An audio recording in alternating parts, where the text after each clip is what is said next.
another episode of the William Branham Historical Research Podcast. I'm your host, John Collins, the author and founder of William Branham Historical Research at william-branham.org. And with me I have my co-host, researcher, minister, and friend, Charles Paisley, the founder of ChristianGospelChurch.org. Together, we're examining the history and the intersections in history between William Branham and other key figures that either influenced or were influenced by the post-World War II healing revivals. Charles, we have such an exciting episode lined up today. For me, this is the explosion of what creates People's Temple, it's a point in history in which all of the different trails of history, just diverge. And you can kind of see the evil in men's hearts, if you will, of how this thing splinters from what happens during this series of meetings. This is really the epicenter, or no better way to say it. This is the atomic bomb for the latter rain movement. And this is where it's going to just, like a big sledgehammer to a pane of glass, it's going to shatter into a million different pieces. Some of those pieces took the right trajectory, and they, you can tell what's inside of men's hearts. Some people actually decided to wake up and realize, hey, this thing's not of God. And there were others who were influencing the movement who just continued to influence in the wrong direction. So for me, I think this is probably going to be my favorite of all of the episodes, just simply because it's from here that we can start to see what is inside of the people who are involved with Jim Jones. Right, John. And for me, this episode is also incredibly fascinating because this is what sets up not just the creation of People's Temple as it existed, but this is the foundations, the birth of the message cult comes in the aftermath of this split. The birth of the charismatic movement is the aftermath of this split. The Word of Faith movement comes in the aftermath of this split. What happens here is very, very pivotal to the history of this whole movement, as we'll get into as we go through this episode. And we've spent the last 4 episodes deep diving the relationship between Jim Jones, William Branham, and the latter rain movement. And today we're coming to the conclusion of that analysis. And let me help set this episode a little bit up for our listeners as well by saying what happens here is pretty complex. And we'll try to walk through it here as we go, but let me just kind of break down a little bit as we come into it. Through the mid-1950s, Jim Jones has kind of been a rising up through the ranks of the latter rain movement. And as you come into October of 1957, he is selected to again be the host pastor by the committee organizing the largest latter rain convention of 1957. And so just like 1955, just like 1956, Jim Jones is again going to be taking the platform next to William Branham to preach at these major latter rain conventions. But in the background, trouble is brewing in the broader movement. And as we went through in our episode on the fracturing of the latter rain, William Branham has been siding with the latter rain-centered faction that's around Joseph Mattson-Boze and the independent Assemblies of God. And their faction has been going through this period where relationships with Assemblies of God has totally broken down. And Gordon Lindsay in Voice of Healing has tried to take a middle road, keeping peace between Assemblies of God. But in terms of a business strategy, what's happening is actually backfiring really badly. And by 1957, Gordon Lindsay and the Voice of Healing have lost most of the big-name evangelists they had been working with. And as Voice of Healing goes into decline, in 1958, Voice of Healing actually renames itself at that point in time and starts refocusing on overseas missions. And they'll eventually transition to, Christ for the Nations Institute. And while William Branham's relationship with Gordon Lindsay and Voice of Healing has been deteriorating since the end of 1953, as you come to 1957, this is really the total breaking point. Gordon Lindsay and William Branham are going to part ways here after 1957 and never really work together again in any meaningful way. And this also is setting the stage for the start of the charismatic movement. And Jim Jones is caught up in all of this as it's happening. he came in as the split with Voice of Healing began, and this final big blow-up is going to actually play out at the 1957 convention that was organized by Jim Jones and hosted by People's Temple in Indianapolis. Do you find that unbelievable, John? That's unbelievable. It's truly unbelievable. And we have to also consider some surrounding historical background to this.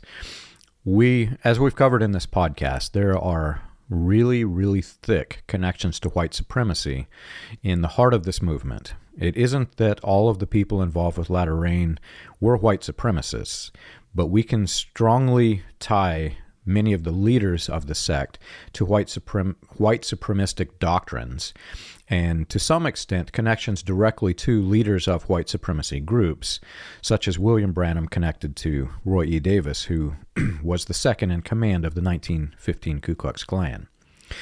But up until 1956, William Branham himself had done a very good job of concealing the racially charged doctrines and background to his own ministry. Roy Davis is kind of out of the picture. He had been arrested and removed from William Branham for a period of time and went to prison, got out of prison, began working with Congressman William D. Upshaw to rebuild the Klan. Well, at the point of time in which Jim Jones gets involved with William Branham, Jones would have had no idea that William Branham was working with white supremacy leaders.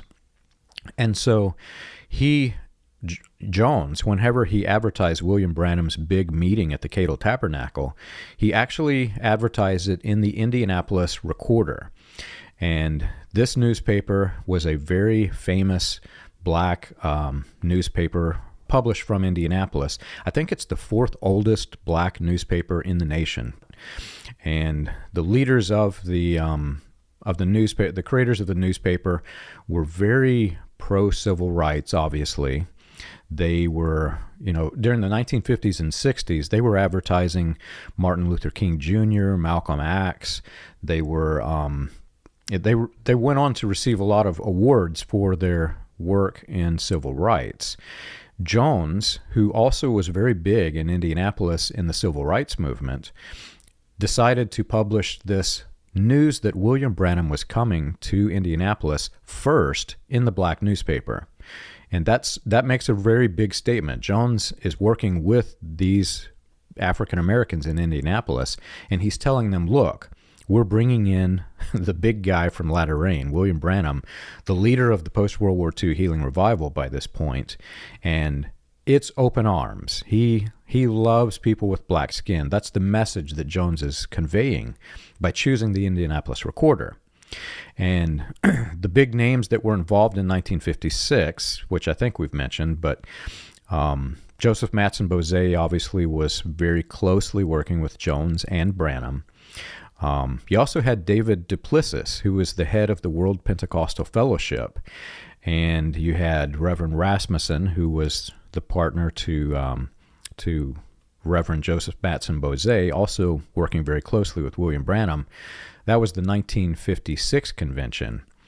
Well, that convention was so successful that in 1957 it exploded, and all of the key figures that were supportive of William Branham obviously joined in this thing.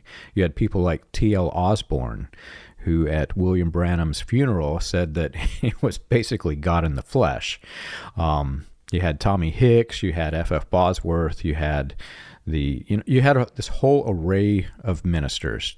I believe there were 8,000 laymen and 700 ministers were in attendance at the first one, and they expect it to be even bigger in 1957.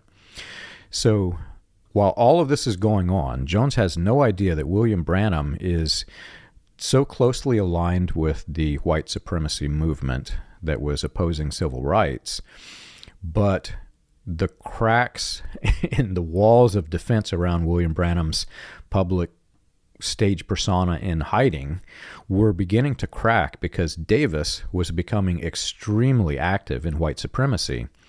We don't know exactly the extent of what information was given to Jones.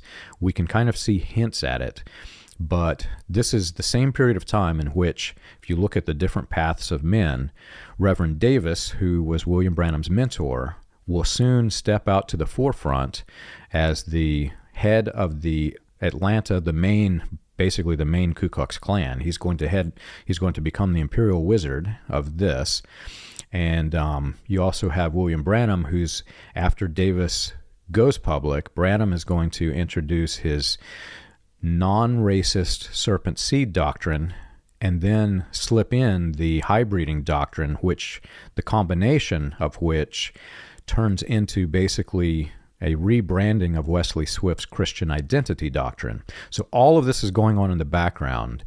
It appears that Jones did learn something to this effect. We don't know exactly what it was yet, but he did learn that there were some things going on, because at the center of focus of this explosion and splintering, you have William Branham being exposed for his beliefs.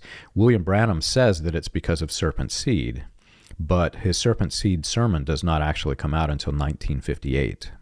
At the end of 1956, like you mentioned, Jim Jones had been chosen for a second time to be the host pastor of these Christian fellowship conventions. And these are basically the biggest conventions of the independent Assemblies of God, including all of the international Latter-rain influenced churches that are in their orbit. And John, I'm really curious, and I've tried to pinpoint just how big this group was at this point. And the best I can really do is give an estimate, but we do know they were still pulling in the neighborhood of 10,000 people to their main convention as you come into 1957. And their convention, it is international. They've got representatives there from Scandinavia, from the United Kingdom, and Germany. And we know they're operating a number of missions in South America and Africa. And there's a lot of big names who are still friendly and cooperating with them. Names we'll go through in a bit, some you already mentioned. And so in this main branch of the Latter-rain movement coming into this 1957 convention, it at the very least is representing several hundred churches. And I think it's important to note, that by the time you get to 1957, too, the character of these meetings has changed a bit from the earlier days. It used to be true that William Branham would go into a city, he'd hold meetings, and he would draw the crowd from mostly the local community, and all the local Pentecostal denominations would support the revival. But this has been shifting as the Pentecostal denominations are withdrawing or boycotting the meetings. And more people at these conventions are really traveling very far distances to get there. And so, when we say there's 5,000, 10,000 people at the meetings, a large percentage of these people are the same people who are moving from meeting to meeting with William Branham and the other evangelists at this point. So I just want to make sure I draw attention to that fact that William Branham and these other evangelists have developed a really huge entourage by the time you get to 1957. They've got to the point where they're going to convention after convention after convention after convention, the same people following him there, and traveling great distances to be in William Branham's services. And a lot of those same people in his entourage, John, are also starting to move and relocate to Jeffersonville in those same years. I believe this is probably the years your family moved to the Jeffersonville area, right, John? Your grandfather's family. Exactly. And so my family was locals. Your family was out-of-towners in that sense at the Tabernacle. And so all these out-of-towners are having a really big impact on the Branham Tabernacle here in Jeffersonville. And as you come into the late 1950s, the Tabernacle was almost entirely overtaken by out-of-towners that William Branham was drawing into his orbit. And so these same type of people who are moving to Jeffersonville by the hundreds to start going to the Tabernacle, they're also driving hundreds and hundreds of miles and following William Branham to fill seats at a lot of these meetings over and over again. Yeah, and I think painting that picture is also very important, the one that you described of these hundreds of ministers. If you take each one of the individual stage personalities that we're going to be talking about, each one of their respective sects, or some of them grew into cults and splinter groups and movements, etc. Followers of those movements would say, this is just guilt by association. You can't connect Reverend Joseph Mattson-Boze to Jim Jones because Jones is working with Branham. I've actually had people tell me this. And on the flip side, I've had Branhamites tell me you can't guilt by association Branham because he was working with Jones. Jones was also working with Mattson-Boze. Well, they were all working together. I mean, picture a traveling circus. If you had this repetitive stage act wherein a juggler is carrying a hand grenade and decides to throw it in an audience in one meeting, and then goes and does the same thing in the next meeting, and the next meeting, and the next meeting, you're not going to blame just the juggler. These are all men who are working together, right? They've watched this happen in meeting 1, meeting 2, meeting 3. All of these men are doing the same thing. And William Branham, as the self-proclaimed, to some extent, but named leader of the post-World War II healing revival after all of these events happened, he is the one who is the strongest influence. So he is the one who has brought the manifested sons of God to the forefront, which became Joel's army. He's got all of these different movements that splintered to a large extent were influenced by William Branham. He's the central figure of this cult that's forming, even though many of them would later denounce him, and he gets set off to the side in his own cult of personality splinter group. At this point in time, he is the top of the pyramid. But the point of which we're going to discuss today, 1957, whenever this thing starts to implode, that's when you start to see multiple pyramids begin to form, and each head of each pyramid begins to fight with each other. They want to seize control because this has become one of the largest financial engines in the nation at the time. Yeah. So I'd like to just offer some details about the different factions coming into and out of this 1957 split. And, John, I've spent the last 2 weeks just deep diving all of this stuff because this fascinates me, John, very much, because this is what happens here in 57 is legendary in message history, okay? And so getting to the bottom of the truth of these things is very fascinating to me. And so, like I said, I've spent weeks now just reading and rereading all the evidence. And if our listeners want to do the same thing, you can look at the same sources I looked at, right? And, of course, I have the internal message stories that were passed down to us by our leaders that I know, including people I interviewed on my way out. This is actually one of the things I asked on as I left, before I left, with all the people I interviewed. But you can look in Herald of Faith, you can look in Voice of Healing, you can look in The Healer Prophet by Doug Weaver, you can look in All Things Are Possible, David Edwin Harrell's book. You can also use this as a gauge, Charles, to see how destructive whatever splinter group that you're in. If you're in a splinter group of this movement, just simply ask the ministers or the leaders of the movement, was Jim Jones involved with whoever is the leader of your sect, whether it's William Branham or any of the other various members? Ask them, was William Branham involved? You'll find, like in the main sect, if you ask, you'll find that ministers in the message of William Branham, the cult of personality, will by and large deny it and say, no, this is just Charles and John have gone rogue. And they won't tell you that there are books out there that link the two together and describe what we're talking about. So you can use it as a gauge basically to determine the level of deception that is in your sect, and basically the level of destructiveness of your sect, by asking about, was Jim Jones involved with these groups? Yeah. And this 1957 split is so important, which happens at the meetings hosted by People's Temple, okay? Most historians will tell you that the charismatic movement began in 1958. If you read all these sources I've pointed you to. Yeah. And this launch of the charismatic movement is a second-hand ramification of this 1957 split. And actually, some of the leaders that split off here are going to be the men who pioneer televangelism.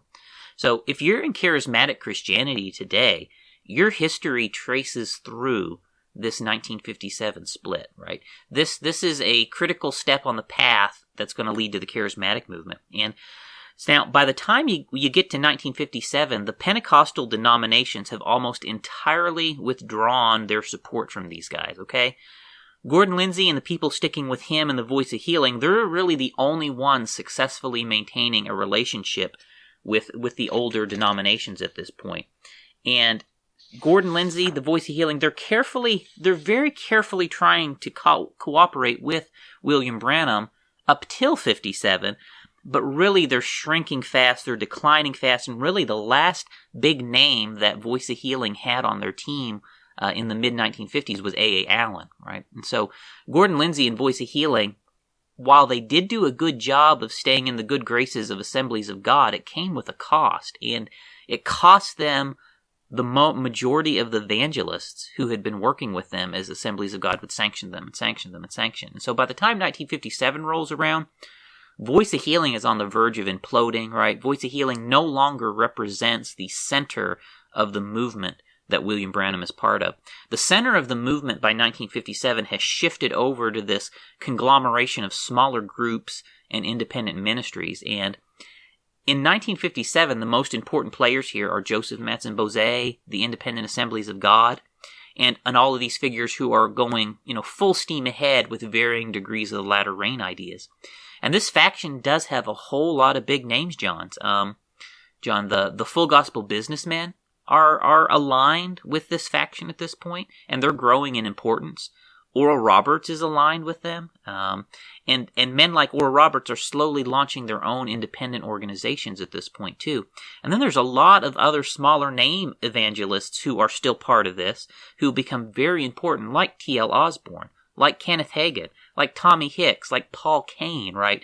And so these are the people who are all at and involved in this 1957 convention. Oral Roberts was there. A. Allen was there. T.L. Osborne was there. Kenneth Hagin was there. I mean, all of these guys were at this convention participating. And all of these guys are still embedded in this main trunk of the latter rain movement at this point in time.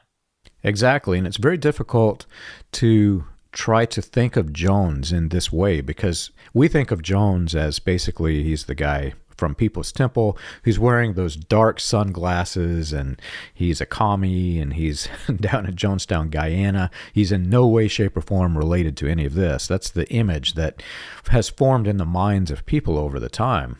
But remember, he is still full gospel. He's advertising his church as full gospel long after even he breaks ways with William Branham. It isn't until March of 1959 when Jones is going to hold this big open discussion on the Father Divine movement. And he doesn't even join Father Divine at that point in time. He's I think it's October of 1959, he and People's Temple join in the Billy Graham Crusades. So Jones is apparently trying to take the right path. He doesn't ultimately choose the right path, but he can see that with all of the different conflicts going on in this latter rain thing, he can see that this movement is clearly not of God. And he's trying to determine at this point in time, well, what is? If this is a false religion, well, what is the true religion? Yeah. So let's talk more about these fireworks that happen at this 1957 convention. So that's being hosted by Jim Jones and People's Temple. And let me give some more backstory maybe to help. So as Assemblies of God was sanctioning these evangelists left and right through the mid-1950s, Voice of Healing was going along. They were enforcing Assemblies of God's sanctions. And some of the evangelists, like William Branham, they were able to weather that storm by breaking away from Voice of Healing and partnering up with Joseph Mattson-Boze and the Full Gospel Businessmen. And the Independent Assemblies of God became this sort of a haven for the people being exiled and sanctioned by Assemblies of God and the major Pentecostal denominations. And you see William Branham did that as he switched from Voice of Healing over to Herald of Faith as his main publicity tool at the end of 1954. So William Branham has made this switch end of 54 and into 55. So that's what he did. But some of these evangelists, they kind of end up in this no man's land where neither side is really embracing them. And they're more or less forced to go it alone as a result of what's happening. And A.A. Allen is one of those figures, and he's the most prominent man, I guess, with this particular problem. He's in this no man's land. And really it was because A.A. Allen was an alcoholic, and he had been arrested for DUI, I think, in 1952. And by the time you get to 1957, so many bad things has happened to Allen that he's been sanctioned repeatedly, and Voice of Healing has even expelled him. And so William Branham, he steps in and he starts criticizing A.A. Allen too. And so now Allen's in this position where nobody really wants him that are any of the power brokers in this thing. He can't go back to the denominations. He can't go forward with William Branham. Nobody will take him. And this ends up setting up this showdown in 1957 at this convention that's hosted by People's Temple. And, it's very safe for us to say that Jim Jones takes A.A. Allen's side in what's going to transpire here and unfold at this convention. Exactly, and it's really interesting to see in the message cult mythology that emerged after this, when William Branham forms what became the message cult after this split. We despised these people that William Branham also despised, and we were given the false notion that they were, how do they say it in the message? False impersonators, basically. We called them false prophets, even though a lot of them never claimed to have prophecy. But A.A. Allen was the bad guy, right? Well, just 2 years before William Branham starts holding revivals with Jim Jones, I think it's even as late as 1954, William Branham says Allen is this great Christian guy. But after the split, Allen becomes the bad guy. And what I find interesting, Charles, in the statement, if you look on jonestown.sdsu.edu, you'll find where, through the mouth of 2 or 3 witnesses, Jones condemns Branham, and he says that Branham did not believe a thing in the Bible, and even told him and his witnesses this. He mentions Allen coming to him. So you can tell that there's this rift that's creating, and Jones is siding with the Allen side of the argument. Well, that's when Branham begins to condemn Allen.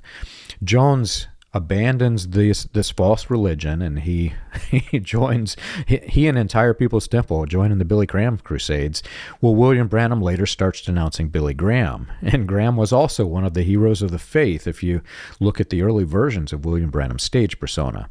So this split heavily impacted Christianity in America, but within the destructive splinter groups that emerged from this, it basically redefined how this array of ministers that you see on the platform during these meetings, it defined the way in which each one of those men looked at each other. Right. At this point in 1957, William Branham is still the biggest name in this movement. But after him, the next 2 biggest names are Oral Roberts and A.A. Allen, right? So they're his main competition. And so you gotta kind of look at things from that perspective too, and realize there's potentially a very selfish motive driving the way William Branham attacks those 2 men. And in 1956, William Branham actually starts dumping on both of them. He starts dumping on Oral Roberts, and Oral Roberts kind of actually plays along, and he bows to William Branham a little bit. You can actually find quotes of Oral Roberts from that period saying, William Branham is set apart. He's just like Moses. He's, and you'll even find Oral Roberts defending him. Sometimes William Branham says things that we might not quite like, but he's a prophet that God has called, and we really need to respect these things, right? Oral Roberts plays along. And so Oral Roberts kind of turns away William Branham's wrath somewhat as William Branham starts this. It don't stay this way, but that's how it starts. But A. Allen, not so much. And William Branham actually ratchets it up against A. Allen very severely. And let me read you a couple attacks here that William Branham makes against A. Allen in his sermons. And William Branham starts very publicly attacking A.A. Allen. It starts from January 1957, basically calling him out as a fake who's disobeying the Bible. And let me read you a quote. It's not obvious in most of these quotes that he's attacking Allen, but if you're in the message and if you were sitting back there then, these are attacks on Allen. William Branham says, "What does the word say? There will be a man rise up and he'll have oil in his hands and he'll rub this oil? No, that ain't scripture. What does it say? There'll be high bishops and any authority to be said? They'll be the one who say, oh, no. They that are the sons of God are led by the Spirit of God. All right? That's from the 1957 sermon, God Keeps His Word. So that is A.A. Allen William Branham's talking about. He's the guy with oil coming out of his hands. And you go back and you look, every time William Branham is talking about the guy with oil coming out of his hands, he's throwing A.A. Allen under the bus. That is A.A. Allen, okay? And everyone who knows this back then knows that is who William Branham is talking about. Let me give you another a quote. William Branham says, "Now don't take a substitute when Pentecostal skies are loaded with the real thing. Don't take some little emotion, some little workup, some little oil falling out of your hands, or a bloody face. Don't take these little emotional things when the whole skies of God is full of a real, genuine Pentecostal blessing." That's from the 57 sermon, What Does It Take to Make Me a Christian Life? So there's just a couple examples of what William Branham is saying about A.A. Allen. And this is certainly not all. And there's actually nearly 40 times that William Branham calls out A.A. Allen in his sermons in the first half of 1957. He called him out even by name in a March 1957 sermon. And the harshest attack of all that William Branham made was in a sermon entitled The Impersonation of Christianity. The majority of which sermon was about A.A. Allen, okay? And he went after A.A. Allen big time in that sermon. And William Branham pretty well painted A.A. Allen as a fake preacher and a fake Christian. It was very vicious, John, what's happening here. While you were talking, I looked up the quotes because I'm curious. That's the way my mind works. I want to see exactly what he said and when was the date in which it changed. The one I was remembering was December of 1954 in a sermon called Expectation. William Branham said, "Brother Roberts, if he's a true man of God, which I believe Brother Roberts is, a real man of God, then Brother Allen, all of these brothers are real Christian brothers. I believe every one of them. I believe every man that calls on Jesus Christ is my brother." So that's 1954. That's shortly before William Branham starts making connections with Jones. And then after they after Jones has joined into the latter rain split through the independent Assemblies of God, William Branham, again, he bundles himself in with Jones and with A.A. Allen and Roberts. He says, this is 1955, October 3rd, a sermon called Faith in Action. That's after Allen's first DUI. He said, "Like the other day, there was a great conference went on here. I don't know whether many of you know about it or not, among some church people who had visited the meetings, the healing services and so forth. They met at a conference and was going to drop their conclusions they come to, and one of them said, 'What do you think about Mr. Allen?' 'The biggest erratic I have ever seen,' said the group. 'What do you think about Oral Roberts? Mass psychology,' they said. 'What about William Branham?' Said, 'A polished soothsayer. That was the truth. How can you expect to do much around there? See, Jesus Christ himself couldn't work in an audience like that.'" That's 1955, Charles. That's October of 1955. William Branham is bundling himself together in the same movement as these men that he will condemn after this split. You know, the thing is, if you listen to William Branham's sermon once he starts making these attacks, which they start soft in 56, but January 57, the claws come out for Allen. And if you listen to it, it don't maybe sound so bad. But if you know the context, you realize that William Branham is sermon after sermon for months on end attacking the same individual over and over again, right? And I just want to point out that is totally unbiblical. I mean, that is so ungodly, John. You know, William Branham is engaging in a behavior here that is really very wicked and abusive. You know, the Bible don't say if someone is doing something bad, harass them in your sermons for months on end, right? That is not the biblical pattern for discipline, right? In fact, that's the exact opposite of what the Bible says to do. So William Branham here, what he is doing is a gross sin towards A.A. Allen and an abuse of his position as a minister. But you know, this pattern of attacking people from the platform for months on end, is a common behavior in the message. And the message preachers learn this stuff directly from William Branham. And it's really a very wicked pattern of behavior William Branham is exhibiting here through the first half of 1957 as he stirs up this constant barrage of harassment against A. Allen. And by the time you get to the June convention meetings, William Branham has been constantly verbally attacking A. Allen for nearly 5 months. And there's no precedent for that in Scripture. None at all for that kind of behavior. Look at the flip side. Whenever you compare these two men, I know in the message we thought Jim Jones was the devil, and we thought William Branham was the next thing to Jesus Christ, if, some splinter groups even think he is Jesus Christ. Well, Branham is doing the exact opposite of what the Bible says to do. He's anti-biblical in the way that he handles this situation. Jones, on the other hand, is actually doing it in the biblical way. He takes the biblical mouth of 2 or 3 witnesses. He says, "My witnesses were here." William Branham said, "I can't believe a thing in this Bible hardly, but it's a good way to make a living," or something to that effect. Jones is taking the biblical route, and we have a large number of sermons from Jones. You don't see Jones railing Branham constantly. In fact, if you search the transcripts, you're not going to find too many things that he even said about William Branham. And Branham is the leader of this movement that Jones has parted ways with. So Jones takes the high ground, believe it or not, and he uses the mouth of 2 or 3 witnesses, condemns Branham, and then he moves on. And he takes, at this point in time, I have to say Jones is behaving more like a Christian than all of the rest of this movement. Which is a pretty shocking thing, because he was a psychopath. It is. Now here's the thing. We're not defending A. Allen. The man had a DUI. He was a severe alcoholic, right? And I think any reasonable person can conclude that what A. Allen was doing was probably a total fraud at this point, honestly, right? A. Allen definitely had problems, right?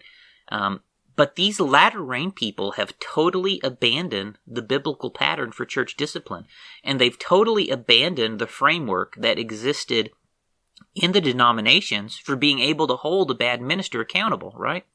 And in a sense, what's happening here is really just a natural result of the path they're on, right? They no longer have the ability to hold anyone accountable because they've abandoned the biblical structures. They don't like it when Assemblies of God follow the biblical model for disciplining them, right? And so they've painted themselves into a corner where they have no ability to deal with a drunk driver preacher like A. Allen. So by the time you get to 1957, A. Allen is going to have to sit on the platform next to the man who has been verbally attacking him for 5 months solid, okay? And Allen just explodes. And Jim Jones takes his side in this thing. And they respond by writing an anonymous, open letter that they distribute to many, if not all, of the attendees at this 1957 convention. And the letter it rips everyone. It rips Gordon Lindsay. It rips Assemblies of God for sanctioning the ministers. It rips Gordon Lindsay for going along with them. It rips Jack Coe, who's dead. Basically insinuates that God killed him for making a deal with Gordon Lindsay. Just nasty stuff in this letter. But the most vicious parts of this letter was resolved for William Branham, right? Reserved for him. They accused William Branham of being divisive. They accused him of sowing discord and disunity among the ministry. And they say there's something wrong with William Branham's miracles. And the letter even goes so far as to suggest that William Branham is going to die because of this behavior. And they basically are pronouncing a curse on William Branham in this open letter. This is the part that I find to be the most fascinating. If you think about what is the gospel, what is Christianity, and how it can convert the heart to love and peace and, the fellowship, and how it can save the lost and lift the sinner up out of the depths of sin and go into the jungles where there are witch doctors who will place a curse on you. Well, they're doing what the witch doctors are doing, man. This is in no way, shape, or form even resembling the gospel of Jesus Christ. And Again, Charles, it blows my mind, but Jones takes the higher ground.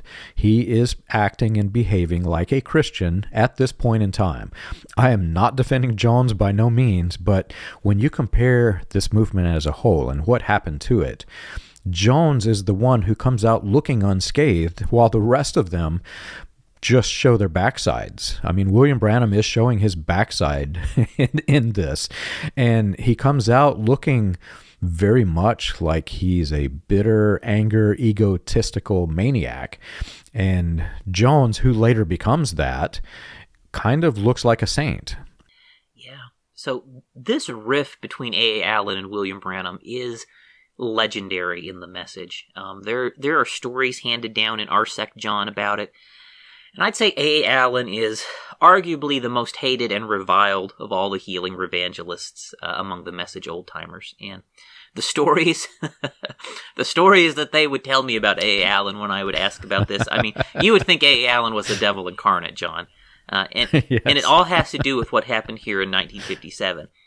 And there is something, though, here, John, really, really interesting that happens to A.A. Allen and Jim Jones both in the aftermath of this convention. Both of them become targets of the Ku Klux Klan, right? People's Temple, after this, was directly attacked by the Klan. They painted swastikas on the temple. They vandalized the facility. And for A.A. Allen, it was even worse. The Ku Klux Klan exploded dynamite outside of his tent meetings while he was holding revivals. They blew up a bridge that people needed to cross to get to his revivals, right?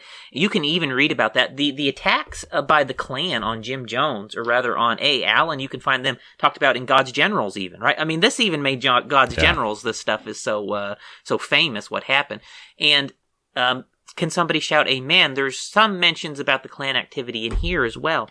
But these things happened after this big blow-up in 1957, and, of course, we can't definitively say that this is connected in any way, right? We can't say that this is connected in any way, but it's really interesting to me that after this 1957 convention, Jim Jones and A.A. Allen both end up targeted and intimidated by the Klan, especially when we know that William Branham was maintaining a relationship with Roy Davis. And you also kind of wonder, how much did this Klan intimidation serve to radicalize Jones and increase his paranoia? Well, you look at the backgrounds of the men. Again, Jones is working to help the poor black people in Indianapolis. That he becomes famous for this. In fact, if you look through any of the histories, they'll mention that he is an advocate for civil rights, and he's helping the poor African Americans in Indianapolis and the surrounding area. Jones is rising through the ranks of civil rights to become the director of the Indianapolis Human Rights Commission. By 1961, he is the main guy in Indianapolis. So he's the one fighting for the equality of human and fighting for the rights of the people. You've got William Branham, who's mentored by Roy Davis. Davis is rising through the ranks to become the chief man in power for the white supremacy groups. And he's working with the white citizens councils in Dallas. I mean, Davis is organizing strategies nationwide with different places to fight the battle against civil rights. So while you can't say that the two are related, the Klan attacking Jones, the Klan attacking Allen, what you can say is that the explosion of events that happen are all loosely connected, in that Jones becomes aware of this racist thing that's going on in the background. We have some subtle hints of evidence of this. We cannot say exactly what it is Jones found, but we see these hints of evidence leading to this conclusion. And we see the rise in white supremacy in not only Roy Davis, but William Branham's own sermons start to mention his position against the civil rights movement and against key civil rights leaders that Jones is obviously supporting. So while you can't say that they're directly connected, I will go so far to say that they are indirectly connected. Yeah, there's a recording of Jim Jones where he talks about being in the private meeting with A. Allen and William Branham at the Claypool Hotel at those 57 meetings. John, you've mentioned that already. And the way the conversation goes on that tape, it is pretty clear that Jim Jones was siding with A. Allen. And A. Allen was also actually fairly vocal in support of civil rights and doing, interracial things. And I think that almost certainly played some level of a role in Jim Jones' decision to side with A. Allen in this, because he saw in A. Allen the multiracial thing that he was looking for more so than in Joseph Mattson-Boze and William Branham, who pretty well had all white churches at this point, right? So I think that definitely played a role into it. And one interesting thing on that recording, John, is that Jim Jones claims that he prophesied William Branham's death. And it kind of leads me wondering exactly what role Jim Jones may have played in writing that anonymous letter at that 1957 convention, because that letter was also insinuating, William Branham was going to die as a punishment for these bad behaviors that he had started to exhibit. And so this explosive rift, though, it ends up splitting Jim Jones and People's Temple away from the Latter Rain movement altogether. And it does the same thing, really, for A. Allen. Allen ends up breaking away from both Voice of Healing and the main trunk of the Latter Rain movement and goes off on an independent ministry, working with some of the other Voice of Healing evangelists. I'll say former Voice of Healing evangelists. And it's important to note, although they're diverging away and they're no longer really working with the main trunk, we see they take Latter Rain ideas with them into these new things that they're doing, right? So they diverge from Latter Rain organizationally, but ideologically they take a lot of the ideas with them into these new groups that they're creating. A. Allen did that.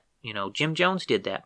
And so A. Allen was actually very, very successful after he broke away from this. And he is, John, one of the very first of these evangelists to go on television. He's already got a national radio program at this point, and he just transitioned that radio program straight into televangelism. And I think it's very arguable that A. Allen is the first televangelist, and right behind him was Oral Roberts, then T.L. Osborne, right? These are the first generation of televangelists that are breaking away as coming out of this split and in the years following. And I think it's also worth pointing out that 1957 is the same year that Pat Robertson became connected to this movement, John. Yeah. And it's interesting, you mentioned the prophecy of Jones. We just got through examining William Branham's own prophecies, and I have yet to find a single one that he prophesied accurately, William Branham. There's not one that he prophesied accurately. Jones, if this is true, we weren't there to hear what he said, but he makes some statement that Branham's going to die and that his head will be chopped off. Now, if we take the same criteria that we examine William Branham's sermons, that didn't happen. My family was there with William Branham, and his head was not chopped off. But think about the point in time at which Jones says this. At that time, there was no message sect that existed today. These men claimed to be part of a message as a whole, but there was no real head of it. There were these splitting of leadership between the different factions, etc., and there was no clear head to this movement. But after Jones makes this alleged prophecy, there becomes a head of William Branham's message sect, and that's William Branham. He's the head of the sect. So if you take it by the symbology, you could theoretically go so far as to say that Jones's prophecy was correct, while all of William Branham's prophecies, to my knowledge, every single one of them has either failed or been so incredibly wrong that Branham himself had to revise them to make them seem more accurate. They still had problems, but to make them seem more accurate. And that just fascinates me in that Jones was not the only one who was prophesying about William Branham's death before the death happened. there were many people joined in this thing that they all began to say, William Branham has lost his mind. He's basically went off the rails and is no longer Christian. He is going to die. And then he died. And let me just note on that whole prophesying people's going to die thing, right? So, has there ever been a single person that didn't die? Okay, so we got Elijah, yes. Right? Maybe Enoch. Okay, so prophesying, that's, you know what I mean? This only works in the framework of these cults that think that the world is about to end and there's not enough time for these people to die, right? So, you know, to me, this is absurd. They're all dead. Everyone they prophesied is dead, and all the people who prophesied they were going to die are dead too, right? Like, yeah. And these people make themselves out like there's something because they prophesied someone was going to... Everybody dies. I mean, give me a break. Yeah, Charles, I'm going to pretend to prophesy that you're going to eat dinner tonight. Well, I hope I have dinner tonight. I'm hungry. So, that aside, so David Edwin Herald and Doug Weaver both conducted interviews, John, with the people who had inside knowledge of this 1957 convention debacle. And they each have, you know, like I said, extensive information. I shouldn't say extensive. They have, David Edwin Herald has even more, but they have good information in their books about this split. And Doug Weaver actually interviewed Billy Paul Branham about this, John. I don't know if you know that. No. And so Doug Weaver has some excerpts of his interview with Billy Paul Branham about this in his book. This is a really fundamental thing in the history of charismatic Christianity, the thing that happened here, John. And so it is generally agreed that 1957, this split in particular, is where the healing revival ended, okay? And it's generally believed that 1958 is the year that the charismatic movement begins, right? But it's the exact same people, right? But this sets about a change in the organizational structure and the framework of things, okay? And so it's generally agreed that this is the point of transition, because these evangelists from here on out are really going to start becoming fully independent, totally separated from the Pentecostal denominations without any sorts of structures or connections back to the older denominations. They're totally free doctrinally, and they start reaching out now to broader Christianity, especially through televangelism, right? And this breakup that's happening is forcing these guys to go look for new pastors and new people to preach to, because they're no longer welcome among the places and people that helped launch them, right? And the new cultish group that's developing at the center of this thing don't want them either. So they've got to go out and find new pastors, right? And this is what's setting up the start of the charismatic movement. This is what starts setting up the infiltration of all of these ideas out into broader Christianity, because they're just shattering and they're all being forced out in different directions. And where I come from, this story about the conflict between William Branham and A.A. Allen, John, it's legendary. I know I've said that, but you can find Raymond Jackson talking about this on tape at different times and just what a scoundrel A.A. Allen was. But I find it incredibly interesting, John, that everyone leaves out the fact that this big blow-up between William Branham and A.A. Allen happened at a convention hosted by People's Temple, and that Jim Jones was sitting right there with them in the mix, participating while the whole thing was going on, right? How do they leave that out? How do they leave that out? What's really interesting, Charles, is that whenever this site first began and all my research began, I did not know this history. This had been largely covered up in the sect. In the main sect, we actually didn't talk about this so much. What we did say, and what has been shared in rebuttal to what we do, believe it or not, is that 300 ministers challenged William Branham, and he rose above them all. They don't tell us that that happened with Jim Jones, or that William Branham had been working with Jones directly and that Jones was a leader in the message when this happened. But more to the point, they don't tell you that William Branham actually lost that argument. They use it, the ministers have actually twisted it to make it sound as though William Branham won the fight against 300 ministers. He actually lost this fight. But that has been, you can look through the comments on YouTube or on my website or social media. You'll find it over and over and over again where cult programmed minds will say, but William Branham stood up against 300 ministers. He lost this, Charles. Yeah. Yes. And we've still got to do an episode where we deep dive into that event where the 300 ministers confronted him, because that's a very interesting thing too. And it is also connected to the things falling out here from this convention. So in the aftermath of this big blow up at this convention, Jim Jones fully separates from William Branham, and he gradually ends up separating from Latter Rain altogether and starts making inroads with Father Divine.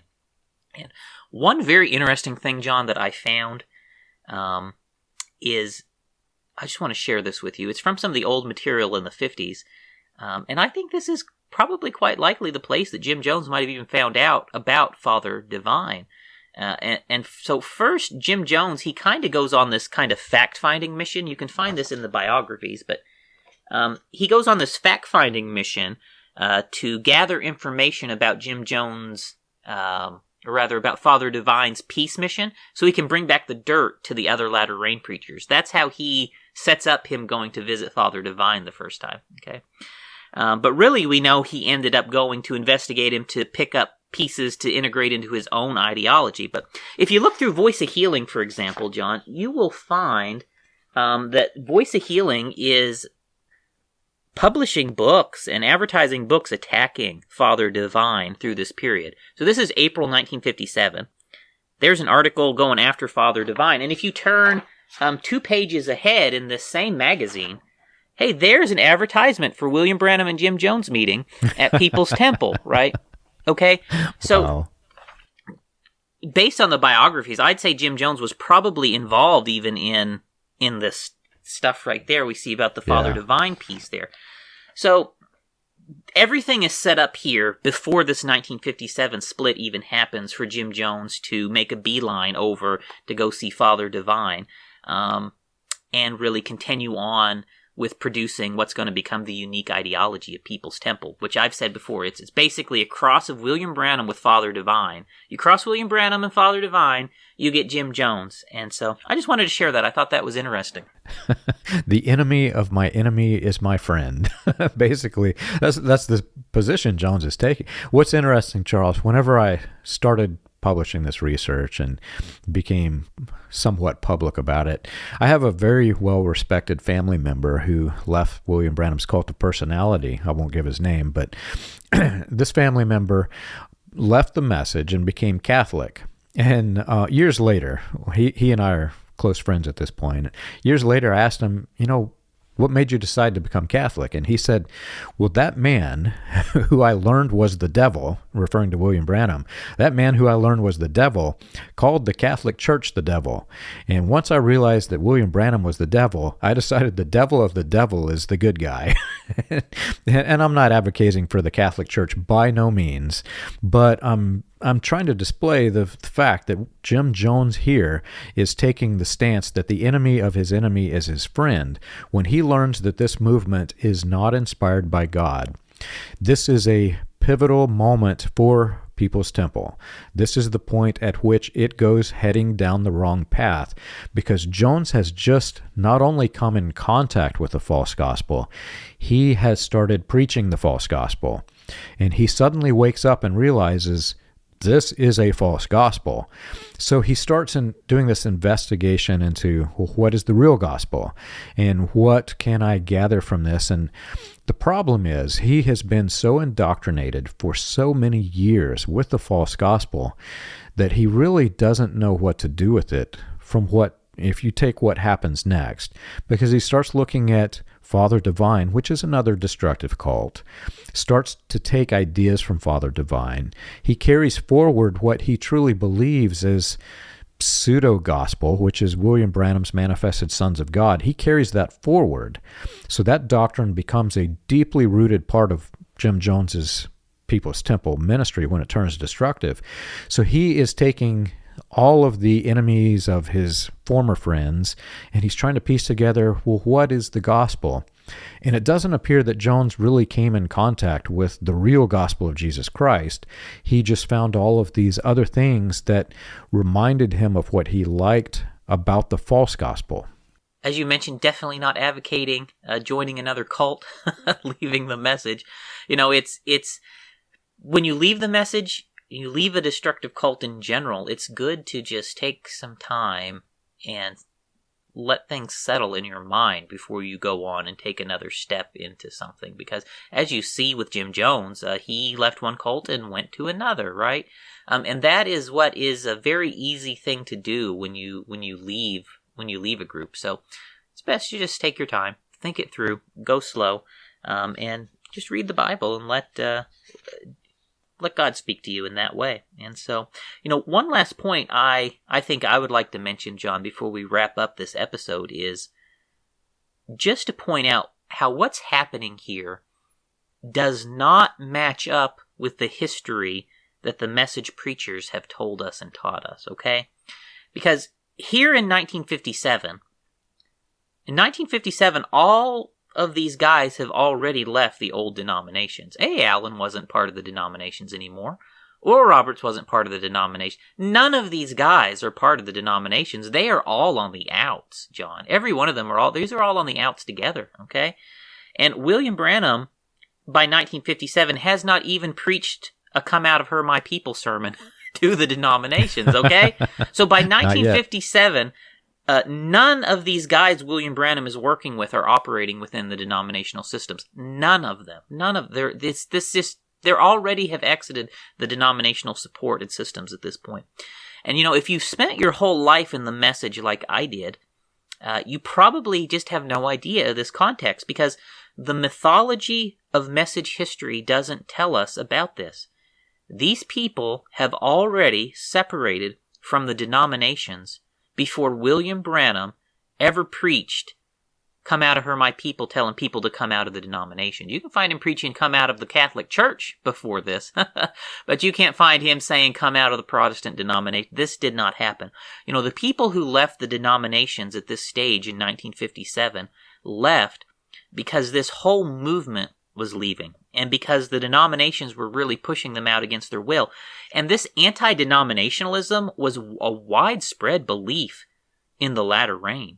And there were quite a few people in this movement preaching against being in a denomination well before William Branham did. John A. Allen was preaching against denominations before William Branham. Okay, and it's not really until you get to the 1960s that well after this separation has occurred, that William Branham really starts laying in hard that people need to exit the Pentecostal denominations, right? It's in the 60s where this mythological backstory was invented, that he was a prophet that came to lead the people out of the denominations. And if you're in the message, you'll probably be surprised to learn what I'm saying. I know it surprised me. If you didn't live through this period, you wouldn't even know necessarily, right? Because they don't tell us the truth about it. But the message never actually separated from the denominations. That never happened. That's just message mythology. The truth is, the message is a splinter group off of the latter reign, which had already separated from the denominations before William Branham ever started preaching against the denominations and coming out of them. So the message, as the way we think about it, it really came together after 1957, and what existed before 1957 and what William Branham was doing before 1957, I think most message believers would look at that old days as something that would be totally unacceptable today. And so, again, I just think this is an incredibly important point if you're in the message. These latter rain groups were already separated from the denominations before William Branham ever asked anyone to leave the Pentecostal denominations, okay? When William Branham started preaching, come out of her, my people, in the 60s, the overwhelming majority of the people he was preaching to were already out of the denominations. That's the truth. It is. It reminds me, Charles, of a of a bully on the playground, and all the kids on the playground have this bag of marbles, and the bully's coming in trying to steal a marble from here and there. We've got William Branham who's coming in. He's rising, as the leader of this post-World War II healing revival, and he's trying to steal people from the different groups, and then they all start fighting. Well, what looks like happens here, Jones just smacks the bag of marbles out of his hands, and William Branham starts trying to scrape in what little bit of marbles he can, and he forms his own cult with it. And it's by no means anywhere close to as big of a bag of marbles of people in the movement that he had before. And that's really what created the cult. He now has this little isolated group.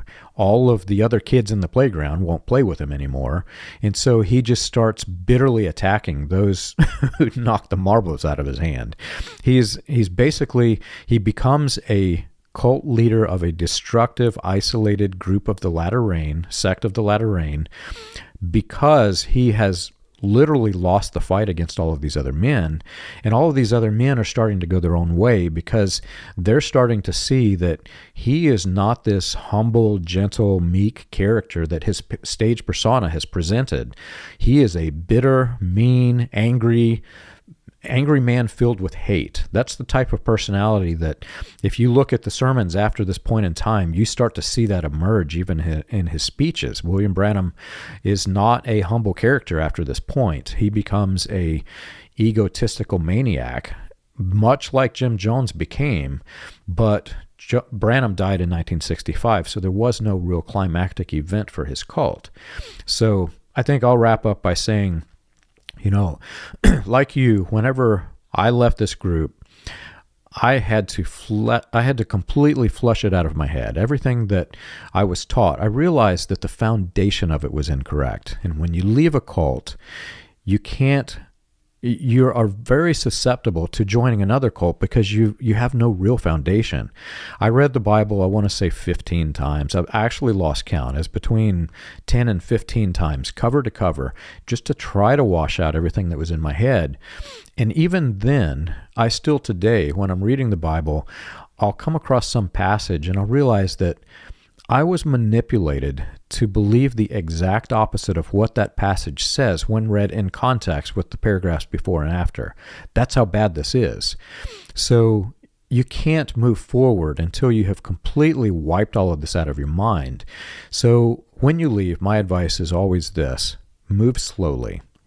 One of the things that the cult teaches anybody who's in a destructive cult is it's black or white. You're either right or you're wrong. And when you leave the cult, you have that mentality. So you think, I must know everything or otherwise I'm in a false religion. I must know everything correctly, and the minister must have everything correctly. What I found over time is that things that the minister says that you disagree with, you may have some false foundation as to the reason why you disagree. So I've come to the conclusion, Charles, that for me personally, I'm in no hurry. I'm learning everything new, and I am content to learn everything new for the rest of my life.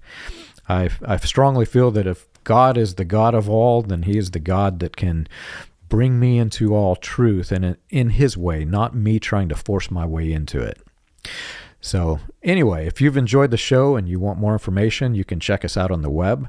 You can find us at william-branham.org and christiangospelchurch.org.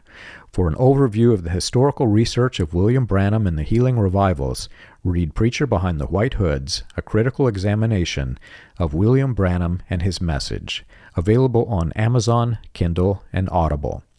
Join us again next week. We've got a great episode coming.